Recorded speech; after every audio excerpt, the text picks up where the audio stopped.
تدبرنا كنن قبضي أولانا فدن يا مندرات ورا أصبحه إسان مبارسو اتعانا ديني أكاديمي كوليجي غرغرا بروفيسورا تشوما مليسا غرانت فيرا إساوتي أصبحني براسة غرغندوف كنن आदि अलमिठो दाइने इतिगाफाथु खमरी निकेशिदी वदिना बाले हामीले रान गरवता जितना सनाला हामीले रासरत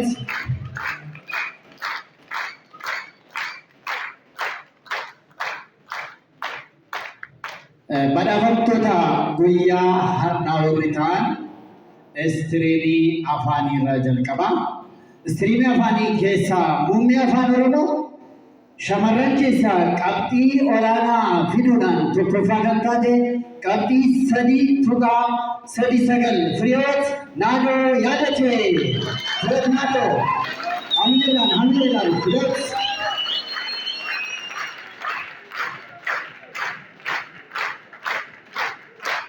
Warra dhiiraa keessaa muummee afaan Oromoo warra dhiiraa keessaa qabxii olaanaa fiduudhaan muummee afaan Oromoo keessaa tokkoffaa kan ta'e qabxii 3.72 fiduudhaan Mahammad Qabatoo Turbuti. Mahammad Qabatoo hamileedhaan hamileen xiqqaata. Dorgommii kanuma hundi badhaafamaan ta'uu hundi mo'ataa ta'uu eebbifamuudhaan hundi keessanuu mo'ataadha.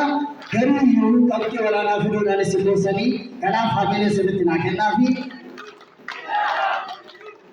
Ammas istiriimii afaanii keessaa muummee afaan Ingilizii qabxii 3 fiduudhaan shamarran hunda keessaa tokkoffaa kan taate Beezaawit Darribee Asaffaa.